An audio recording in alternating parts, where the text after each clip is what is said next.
Welcome to the very first episode of Not So Starving Artists. Reet Roy in the house. What's up, Reet? Sup, yo. Thanks for having me. I'm excited and really thrilled. I know it's the first episode, so I can't wait. It'll be exciting. Awesome. All right, so how about you give me a little introduction about what we're eating today and why you picked it? Okay, so we're eating Duff's famous wings from Toronto, and yeah, we got the super hot ones and the hot ones. Yeah, so the spicy ones. I always have a feeling that I gotta fight through all the obstacles or all the challenges that are kind of thrown at me in my life. And one of the biggest challenges is like I can't eat spicy food. So I know it's really like, what, you can't eat spicy food? So for me, I think it's just a mental thing that I have to break today, that I gotta finish it no matter what, even have to cry. And you know, I'm ready with the milk. I'm ready with my ginger ale, some water. So you never. I know it might not be that crazy, but for me, it's just like a mental thing, and I gotta get rid of it. So what better way to just do it with you in the first episode, and overcoming all our fears. Yeah. All right, so we've got the hot and super hot, and they are mixed together, so we don't actually know which ones they are. Yeah. Is which. So we're gonna go. While I was doing my research, did you know that there are like different types of spicy? So there's like a heat spicy, and then in China there's like Szechuan spicy, which is like a numbing spicy. Oh, really? And there's like a sour spicy. You ever had Frank's hot sauce? Yeah, I did. Yeah, I did. That's like a sour spicy versus like a aggressive spicy. So I'm excited to see what kind of spicy these are. Okay. You want to break it in right now? Let's go. Okay, wait. Let's grab a piece. I'm going to grab a piece with like a lot of sauce on it. Okay, a lot of sauce on it. Okay. I'm scared. Okay. Let's do this. Cheers. Cheers. What a way to start the show. Let's go. Let's go. Go. All right.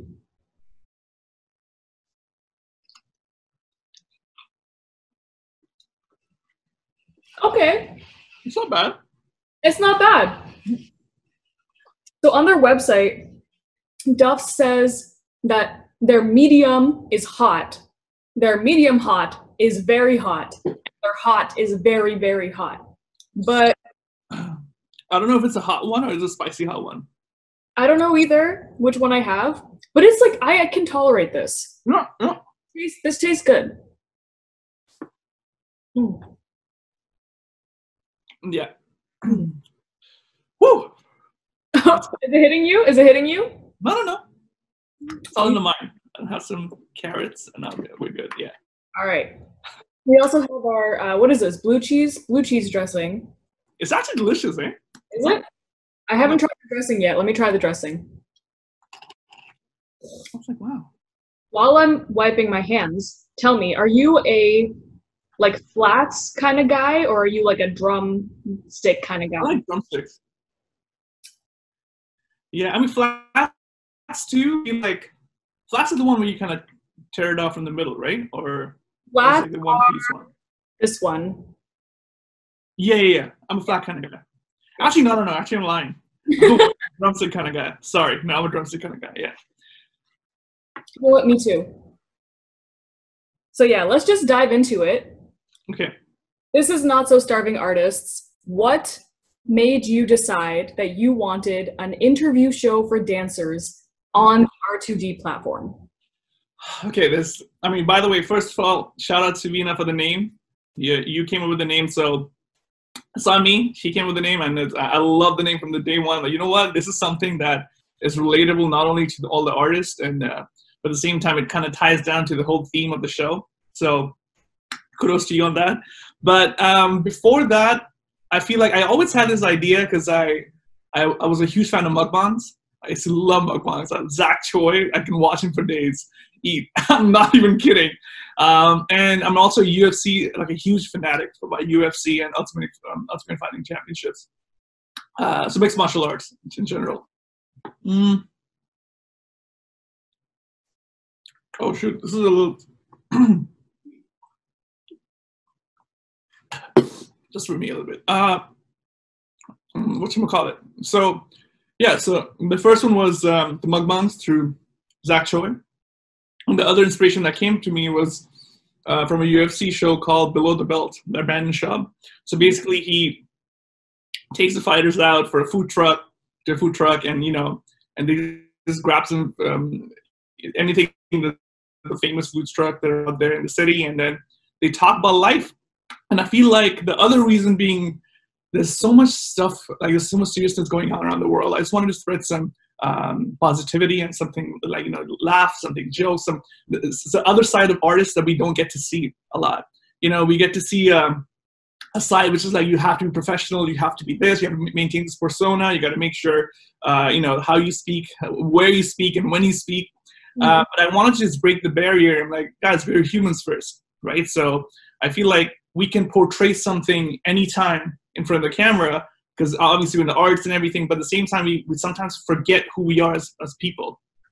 And I wanted this show to be not only highlighting the human side of it, but also the fun side of it. Hence why the food aspect, the food challenges, because, hey, food makes everybody happy. So bring people together, I swear. People on an empty stomach versus people on a full stomach, completely different people. Yes. Hundo. That's why it's not so starving artists. Bruh. You mentioned dancers are people, right? Food is like the ultimate bringer together of people. But why is it important that dancers have a spot and a place to express their unfiltered opinions? Because right now it's kind of the trend, right? So this is what kind of ticked me off, because I don't know if you guys saw my interview. I did it like 4 or 5 months ago. And after the interview and after everything was posted, I felt like, yeah, that's cool. It's good to see from me as a viewer or a spectator that looks up to you. Like, oh, that's cool. I want to be like him, blah, blah. But then I'm like, and I asked the same question to myself. I'm like, am I giving them the real version of Reet? I'm telling them this is not an easy industry. Am I telling them you need to be optimistic. You need to always be ready to face challenges thrown at you, because this is the hardest industry to make it in, right?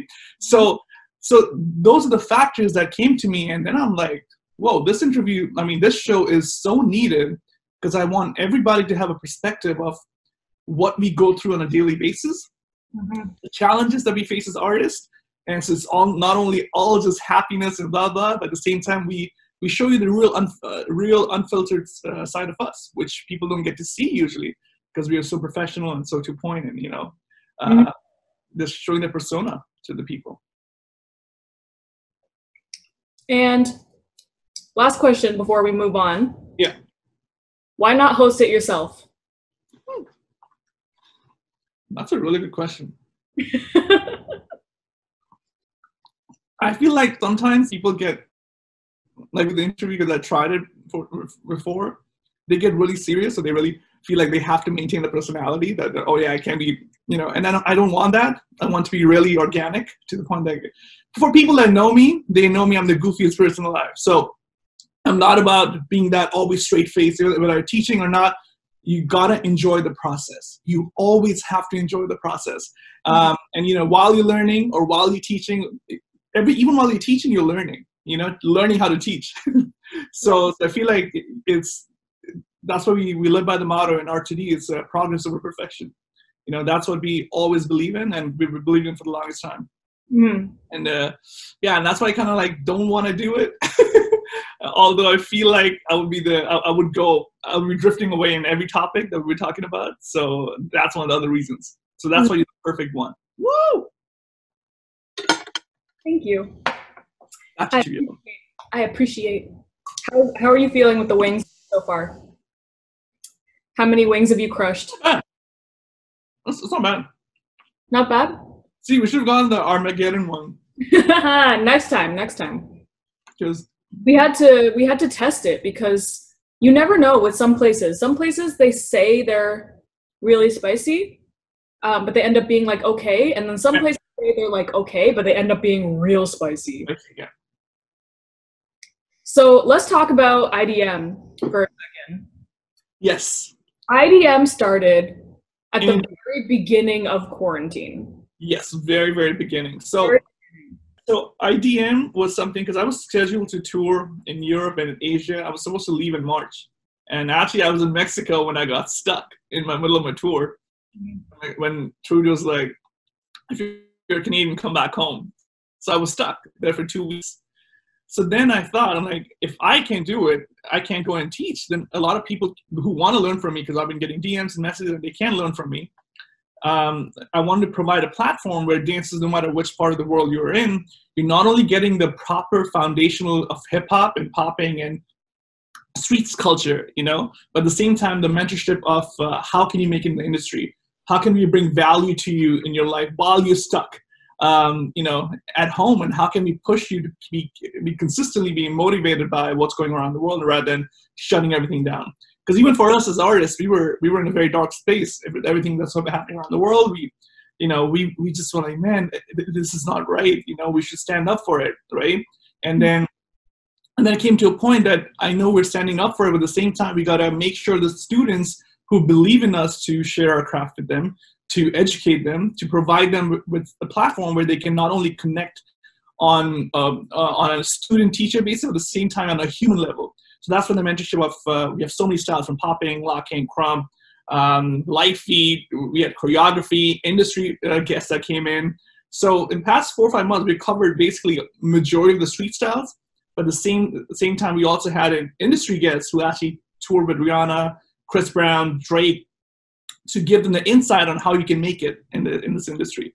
So I feel like it was the best of both worlds that I wanted to combine in together. So where it's kind of, you gain all the knowledge at your own time and at your own place. So it doesn't need to be like, no, don't go out, stay home, keep grinding and keep yourself motivated while learning from these people and myself. Yeah. So what was important to you? Ooh, I think I got a super hot one on the last one. There is a definite kick there. I'm not gonna lie. Okay, I don't think I had a super hot one yet. I pride myself on actually being able to handle spice, but I'm gonna say the super hot one has a kick. Like you can feel it. Oh, I see what you mean. Yeah. I see what you mean. Back to IDM. What was important? Because you and R2D in general are really focused on being international. Yes. So what was important about having the international aspect instead of just catering to local dancers? Because it had to have been hard, even coordinating time zones and everything. It's the hardest thing ever. And that's why we had to come up with, for us, international was always a thing since we had our first camp in 2016. And that's we did our first Asia camp in India 2 years ago. And then we were supposed to do Europe in 2019, actually. And quarantine hit, and we were supposed to be in Denmark and in Paris. So there's a few things that didn't work out, that was not in our favor. That's why we wanted to create a platform where they at least get to see who the educators are. At the same time, we wanted to highlight talent that are all over the world. That's why we posted content a lot, and also shed some light to the Canadian choreographers who don't get the recognition, that I feel like they're awesome, they're amazing human beings, and at the same time, they're talented. They're super talented. And I'm like, y'all should be doing it with me, So that was the whole mindset that I had of being international. And obviously, eventually when quarantine's over, we want to do IDM as a tour in different countries. Yeah. All right. Talk to me a little bit about that. IDM as a tour. So you would take these instructors or you would get instructors wherever you go? It depends. So my goal is to have a mix of both. So my goal is it's just like homegrown. So I'm repping the homegrown. Let's go. So for me, when we did the homegrown, the focus was only to focus on Canadian choreographers and give them a platform because, like I said, Canada, Toronto, doesn't matter if you're in Toronto, Ottawa, Montreal, wherever you are. I feel like a place doesn't define yourself, it's your work ethic. So I feel like we had so much talent all over Canada, and I had to make this. I'm like, guys, come and check them out. And that was a huge success in 2017, where we actually had 6 of them from homegrown that we included in the R2D faculty. You know, it's a scouting process for us too, to not only see how they are as teachers, but at the same time how they are as human beings. Because you're on a tour, you take them on a tour, you see how they react, you see how they adapt to time changes, you see how they adapt to the road travel, flight travel, or train travel. You're always on transportation. You're not just chilling. Yeah. We tell everybody a tour is not. It's fun, but at the same time, it's taxing. It's mentally, physically, and emotionally. It's draining. It drains you completely. So, and those are the challenges which I throw at them during homegrown to see how they adapt and how they react. And then I eventually give them an offer letter for RTD camp, or to have them an interview, and then we talk more about it. Yeah. All right, that's cool. So that's the whole goal that I'm gonna go with for IDM, for international. So when we go to when we bring the program to Denmark, Spain, France, and India. So these 4 are the only countries that we're aiming for 2021. 21, 22, COVID, hashtag, let's COVID goes away. And we were going to have a mix of everyone in it. So that it's people from all over the world can actually see what the talents there are. And so knock on wood, COVID, we get a vaccine or something soon, but in case we don't, where do you see yourself taking IDM in the future, in like next year, while trying to stick to a virtual platform? So I think what we're going to do eventually is I think we're going to have IDM in local cities, right? But we're going to have we're going to have in-person and virtual. So in person, in the sense like we'll be having 10 people max. Yeah. They'll be renting out a studio, and then you'll be having an in-person 10-on-1 private with instructors. And at the same time, giving them a virtual experience as well for people who weren't there in class. So that's the beauty of this this whole program. And even when I started this, I knew this can help a lot of dancers around the world, because you're not only getting the foundational styles from everything, but also an insight about the industry, and like we discussed about it, which is rare. And most importantly, you don't feel scared.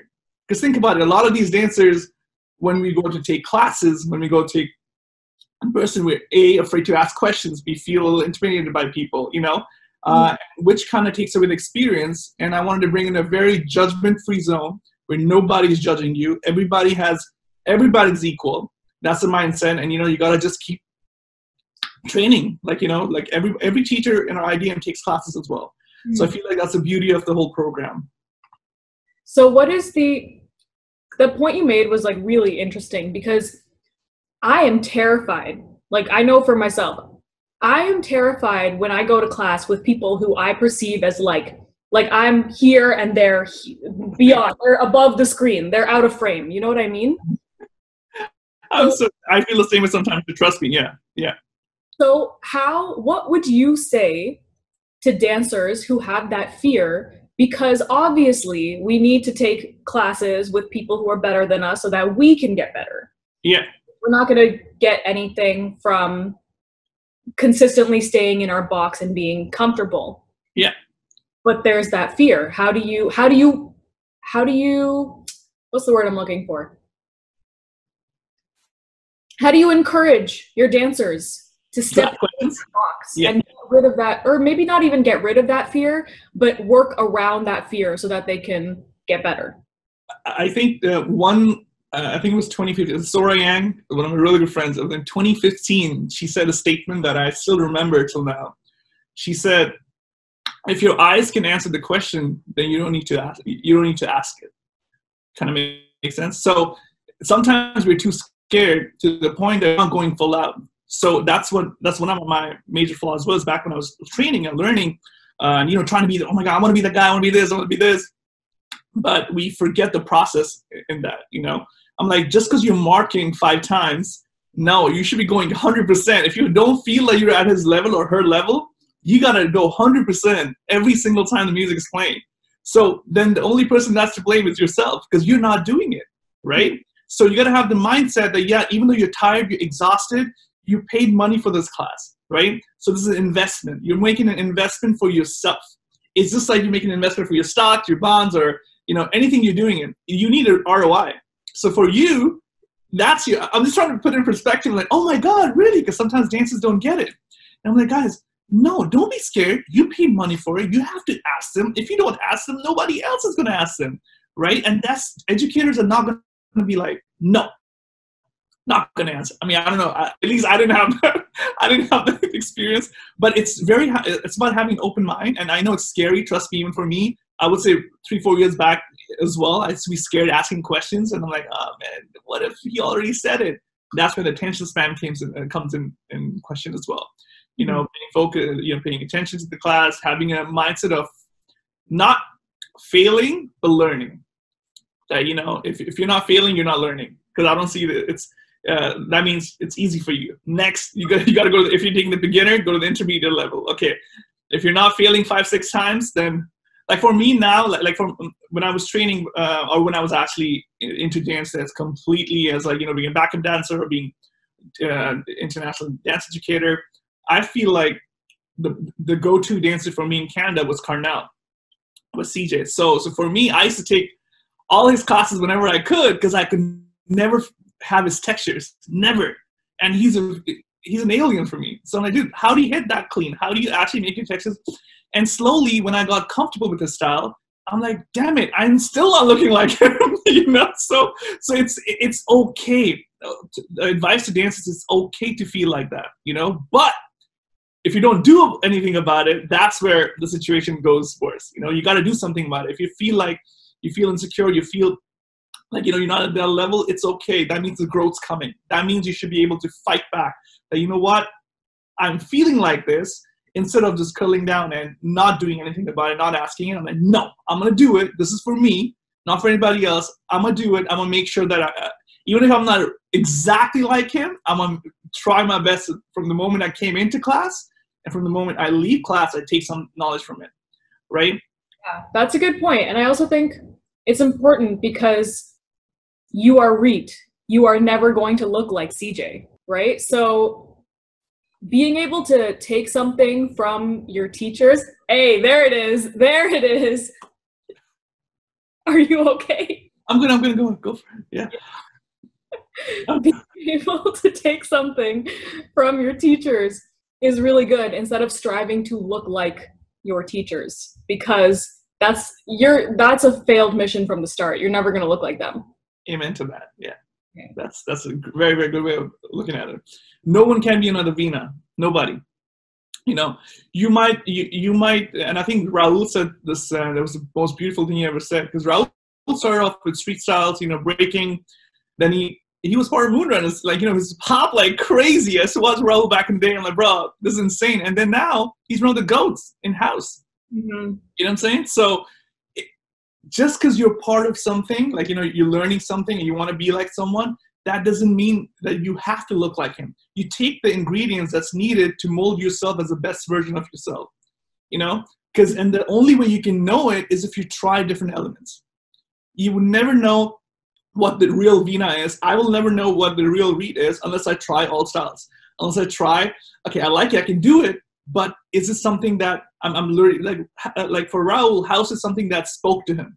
Mm-hmm. Like, it spoke to him. So if it's not speaking to you, if you're not hearing it, that means you need to see what else can you do. You know, what other styles you can do for you to be heard, at the same time for you to communicate with the music. Because that's the beauty of dance. You need to have the communication going two-way. If it's one-sided, that means you're a robot. You know, it has to be both ways to make you feel like you're dancing. You know, it's not about the quick moves. It's not about the everything. It's about, are you actually dancing? When you leave the class, are you leaving like, oh, I didn't get the moves. Nobody cares about the moves, you know? So are you taking, because that's how dance started. That's how dance started. It's what's called a dance. It's a celebration, you know, celebration of what you're doing in an hour and a half. And if you don't feel like you're celebrating yourself with music, you know, that means you need to see what else can, what other styles or what other teachers you can go to feel like you're being celebrated. Yeah, and at that point, not teachers, but styles. Because I feel like there's some beautiful, there's amazing teachers all over the world. So on that note, which style speaks to you? Which style do you feel? I started off with tutting. So when I was a huge D Moon Zhang and what you call it, back 10, 11 years ago. It was D Moon Zhang and the Philip Shabib. So they were my biggest inspos when I was starting up. And then I went to locking for a bit. And then came the era of Ian Eastwood, Brian Puspo's, choreography side. Even though I knew the styles, even though I was kind of training in different styles, I felt what I was celebrated most is when I was watching my idols. When I was doing idols is Ian, Bam, these guys communicating through choreography. So for me, that's what communicated with me. I'm like, oh snap, word plays. Oh snap, they're actually going off, and that was me back when I was 20. I'm 30 now, but you evolve. Damn, I'm 30. Every time I say it, it's so weird. So it's just, for me, choreography spoke the loudest, but at the same time, how can I incorporate the foundations in the choreography? Hence why a lot of conflicts came recently, about urban hip hop, and I completely agree with it. Even when I did the interview back in December, I said, I don't want to label myself as a hip hop or urban. I'm just a choreography. Like what I'm doing, I'm not teaching someone a 30-minute popping class or a 30-minute locking class. I'm like, no. Even if you use a little bit of foundation, that doesn't mean you're using the whole class for foundation. So you can't call it popping. Mm-hmm. So for me, I would label myself as a choreography, like a choreography, a mix of everything, but strictly Reet style. Yeah. That's good. All right. This might be a little controversial. So feel free to plead the fifth and say I don't want to say anything. Okay. How do you feel about the rise of choreographers that say that they are doing hip hop and say they have a piece of choreography and they're like, this has hip hop, but also locking, but also popping, but also light feet. And they kind of bunch everything together as if they are the same style, but they are very different styles. Okay, so this is what, this is the same conversation I'm going to go into. So you can't call it, so if I'm teaching, if I have a little light feet section, I have a locking section, I have a popping section, I'm inspired by this. So I'm like, you know what, the musicality can fit in. So I can't call any of that. Even if I'm teaching, I'm like, guys, even if it's a segment or an element from a style, you got to pay your dues and say, you know what, this is what the style is from. But my class is just choreography. Mm-hmm. Unless you're teaching the whole class as locking, whole class is popping, whole class is crump. You can't, or hip hop, hip hop is a lifestyle, right? At the same time, you're using the grooves, you're using a lot of different elements in hip hop, which you're dancing. It's not very technical. It's not very foundational street style based. You can't call it street style. It has to be a choreography. Mm-hmm. Make sense? So, I don't know. I think I'm going deep. I'm going around, but for me, I would say it has to be choreography. No matter how many styles you put in, or I would recommend don't put any styles if you don't feel like you have the knowledge or the skills to put in. That means you're actually insulting the choreographers or insulting the pioneers and insulting the people that are actually. And you know what? I was guilty of that. I'm going to say it live. I was guilty of that. I think back in 2021, 22. Yeah, I used to. Yeah, this is because I knew a bit of everything. And I'm like, 2021 next year, Reet. 2021 is next year. Oh, sorry, 2010. Sorry, not bad. But 2010, yeah. So 2010, 2011, or even 2012. I think that's when I started getting a lot of touring opportunities, and my organizers would just label it as, oh yeah, he's street style, hip hop style, this style. But even though, and I was just an emerging artist, right? But for me, I just wanted to get to the point that I just want to share. I was an excited kid. I want to share. I don't care, but I can explain to them in class that this is a choreography class. And that's what I ended up doing. But, sorry, what was the question? I completely forgot. How do you feel about the emerging trend of teachers? Because it seems like everybody wants to teach a class these days. Yeah, everybody wants to teach without learning. So that's So how do you feel about those teachers who will say that their choreography has 5 different styles in them? If they're trained in it, at a choreography class. If they're trained in it, and they actually dedicated time and effort into it, and actually been doing it for a long, long, long time, and they can tell the class that, yeah, this is actually the style and the foundation where it came from. These were these were the pioneers, and so I'm just taking an element out of it. Then yeah, but you still can't call it the specific style class. You still have to call it a choreography class. There's no other option based on that.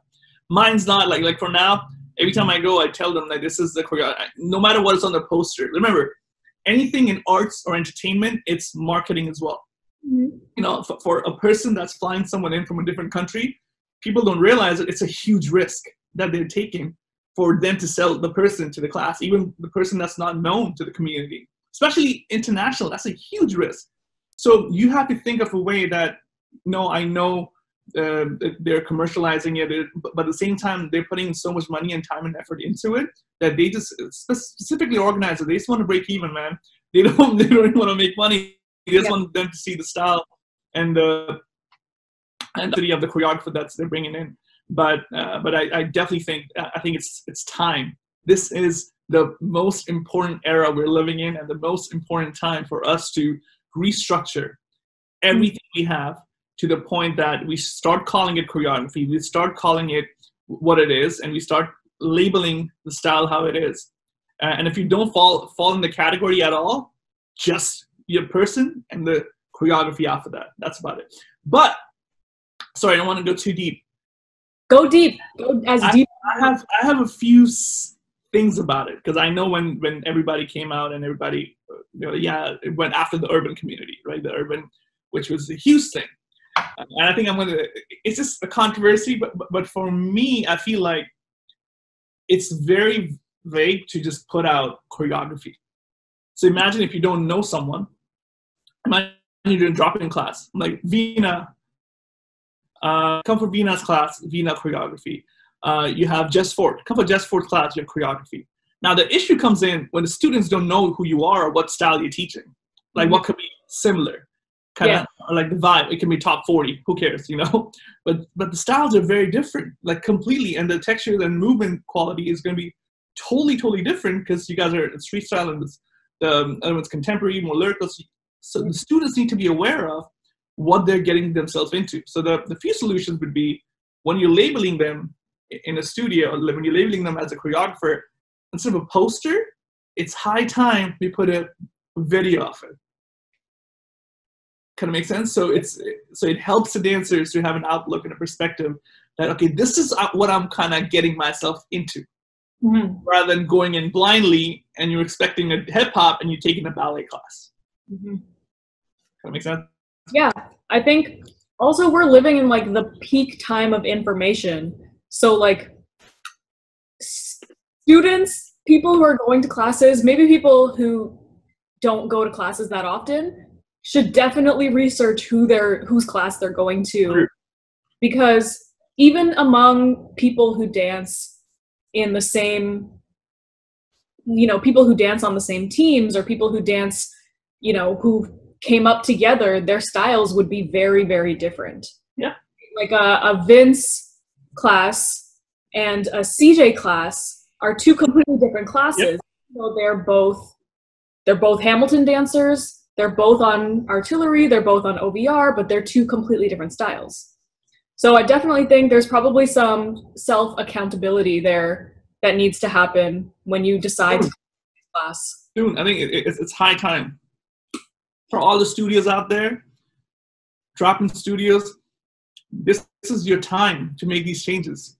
You can be the front runner. You can be actually making such a huge impact for the next decade, or even the next generations after us. I wish I had a studio right now. But you know what? I'll be implementing them right now. It's needed. And I think it makes it easier too. It makes it not only it makes it easier for people to not have the stress. Oh, it's a hip hop class. Damn. Okay, I gotta have all the grooves in, all the bops in. Let's start doing it. And now it's just you. Unless Veena is being authentic Veena teaching. It's been authentic Alyssa teaching. It's authentic Reet teaching. It's just what I feel. That's why when I choreograph in a dark place. Like, I turn off the lights, because I don't want any influence of my reflection changing the way I move. I want it to be my mind's, the way my mind is connecting to my heart. Now I feel has to be connected for it to be a a dance. You know what I'm saying? That means I'm not celebrating. I'm just puking. I was puking it out just to make sure that, oh yeah, this is a hype move. Oh yeah, people are gonna love it. Yeah.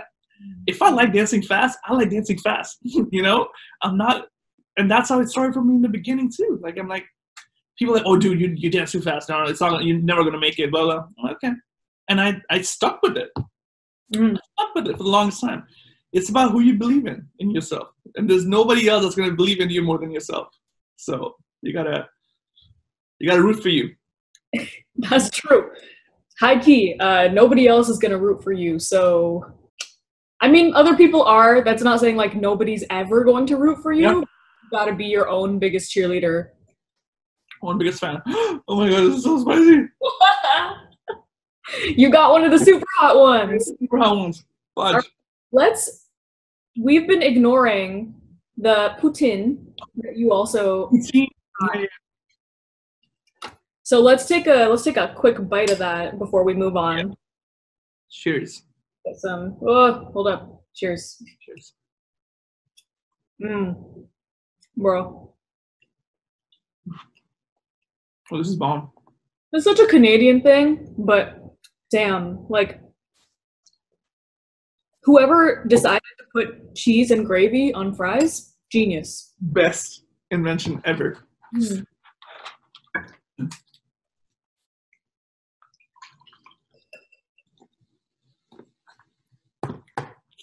Great.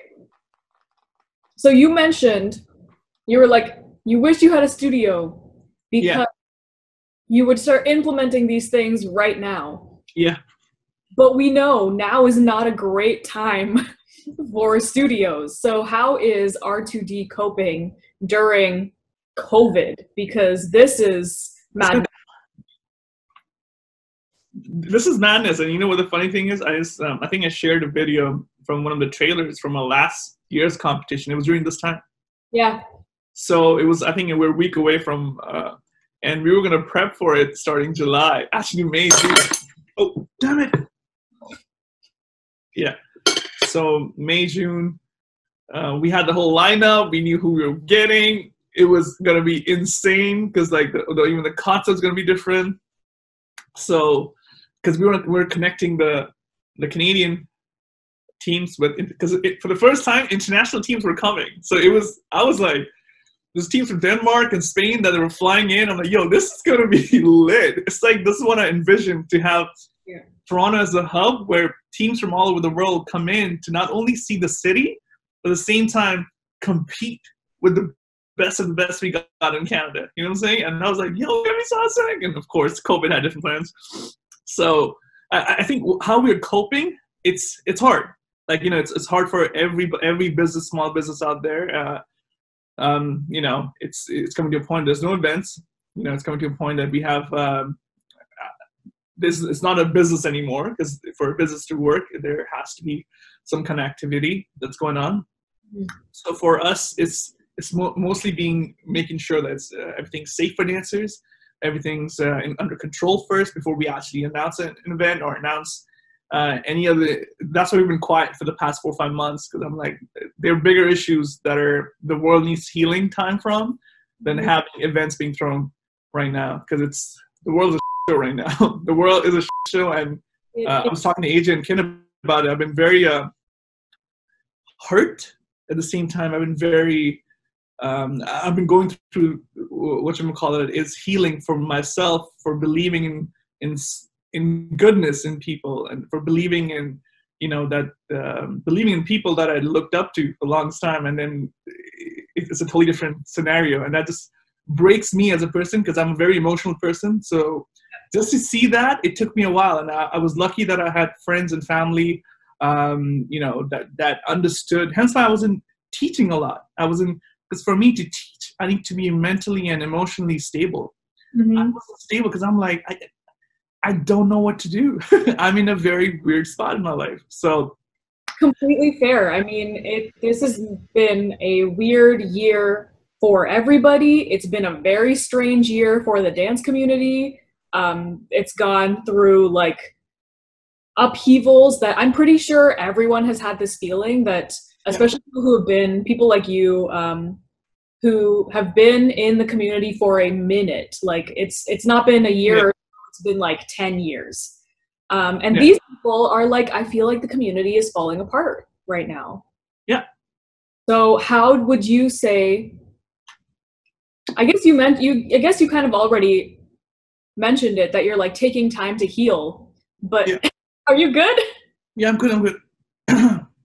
Oh no, I'm stressed. No. That sauce just hit my. Oh yeah. Sorry, go for it. Yeah, you're taking time to heal, but what would you also want to do for the other dancers in the community who are just like, maybe they're dancers who have been here for a minute, or maybe they're dancers who just came in recently and then all of a sudden starts falling out, like just like exploding. And it happened, and that's what happened. A lot of dancers that came, and I know a lot of dancers that came and moved to LA from different European countries and from Asian countries, and they were forced to move back in 2 months. Yeah. So it's a situation where it's out of everybody's control. Hence why I wanted to create a platform, which was IDM, to not only have the whole system where dancers can actually keep themselves sane, motivated. At the same time, I'm employing choreographers and giving them a chance to, don't be stressing out about a few things, and keep, being passionate about what you're doing, at the same time making a living out of it, right? So that was the whole mindset. I'm like, it's a situation where people don't realize it. Out of all this economy and of all this industries that are shutting down, the major one that's hit is dance studios and dancers from all over the world. People have no idea about that because we are not in the totem pole. We're not even like considered humans. Oh, you dance, oh, that's cute. And I've been hearing that for past 12, 13 years. Like, but what do you really do? And now it's coming to a point where people are like, oh yeah, now what do you really do? Because there's nothing going on, right? So I think my message to dancers right now is just dancers or choreographers or dance studios, just stay strong, yo. This is gonna be a weird transition for the industry that we're living in, whether it's in Canada or US or any part of the world. Stay strong, keep your head the right way, keep your head up, and be patient. I think be patient rather than rushing it and creating another whole wave. You don't want that. Just be patient, be relaxed, and for all the event studios, or run classes in safe measures. Make sure. And I know a lot of studios that are actually making that effort, and kudos to them for having their doors open, at the same time providing that safe space for people to come in and train. Yeah. So doubling back a bit, because you mentioned, actually, I kind of just realized this too. I think I realized it yesterday, that it has been a year since R2D's challenge competition. Yep. And it has not felt like a year. I feel like if somebody asked me, I went there as audience, right? And if someone asked me, like, when did you go to R2D's competition? I'd be like, yeah, a few months ago. Because last 6 months was a write-off. So. It just feels like it didn't happen. No. But what are you anticipating for once everything is safe again, having this challenge competition? So our goal is to have it in February. Mm-hmm. If everything is good, goal. Because that's what the original R2D camp was supposed to be. Like every time we have the camps in winter camp and summer camp, our winter camp always happens, and it's funny, it always happens on my birthday, because that's what I love celebrating. I love celebrating my dance, and I'm a little selfish, but at the same time I don't get to celebrate because I'm running around, I'm like psycho, and by the time I realize that the event's done on the day after. And I love that because I'm like, yes, I'm actually doing something for the community to bring everyone together. And for me, that's the biggest gift that I can ever get. And it makes me so happy. And I know, I don't know, the R2D camp means a lot to me in a very different way, because that's where my mom used to be very connected with. And my mom used to say, you know what, you got to keep doing it no matter what struggles and everything you go through. Even before she passed, she actually told me it. And she saw with her own eyes like what I was doing, and I wanted to just keep doing it for her and for the people who love dance. That's really sweet. Yeah. Oh, my heart. How do I even keep going from that? You got this positivity. All right. So before we wrap things up, the last thing I want to touch on, general future. And by general, I mean specific, actually. Anything you want to plug, anything coming up sometime soon, besides this show, obviously. We have IDM season 2 is coming up. Hey. So, yeah, just stay tuned. We'll be dropping some really amazing news soon. It's a new format, new idea. It's the same format. There's a few tweaks here and there, but we just want to make sure that we give back. And this is going to be an interesting season 2. So that I would say stay tuned and subscribe to our, follow us on Instagram. Follow Vina on Instagram. Follow, RTD Camp. And follow IDM. Yeah, don't follow me. I'm lame. But just follow these things, and then you'll have a great time. I think IDM season 2, it's gonna be a blast. I'm excited for it, and also the RTD Camp in February. Fingers crossed. COVID is gone by November, and we can drop some exciting news for you guys.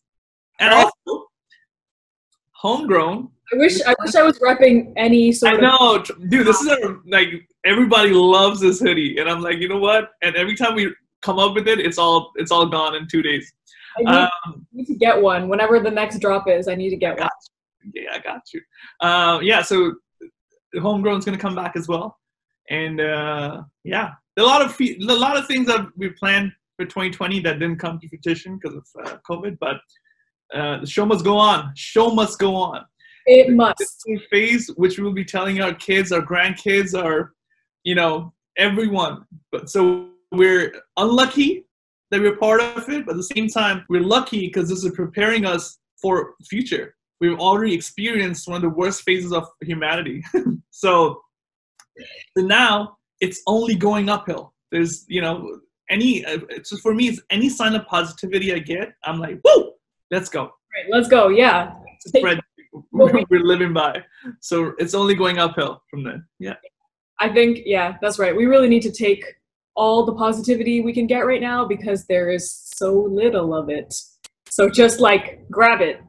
That's the only tea you need. Get it? Oh, snap. That was really lame. That was a 30-year-old joke. I'm sorry. I know. Damn it.